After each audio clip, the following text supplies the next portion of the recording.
In this video, I'm going to show you how to organize favorites on TikTok. Now, open up your TikTok, right? If you want to organize your favorites, it actually means your bookmarks, right? So I'm going to click on it. Now, if you want to organize it, you can be able to organize it with collections, right? So if you click on collections, you can be able to create a new collection. So I can come on here, I can type in my dream, right? So we want to organize this. So I'm going to click on this. I'm going to click on the next.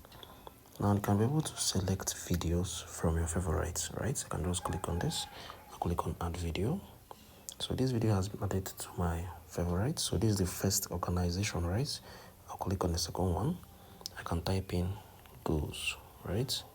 I'll click on this. I'll click on next. I'm going to select the second one. Yeah, so this is it. So this is basically how you can organize your favorite videos here on TikTok. You can be able to add it up, right? You can be able to choose from your different favorite bookmarks and your favorite posts here on TikTok. If you find this video helpful, please share your thoughts below in the comment section. Thank you all for watching through. I'll see you in the next video.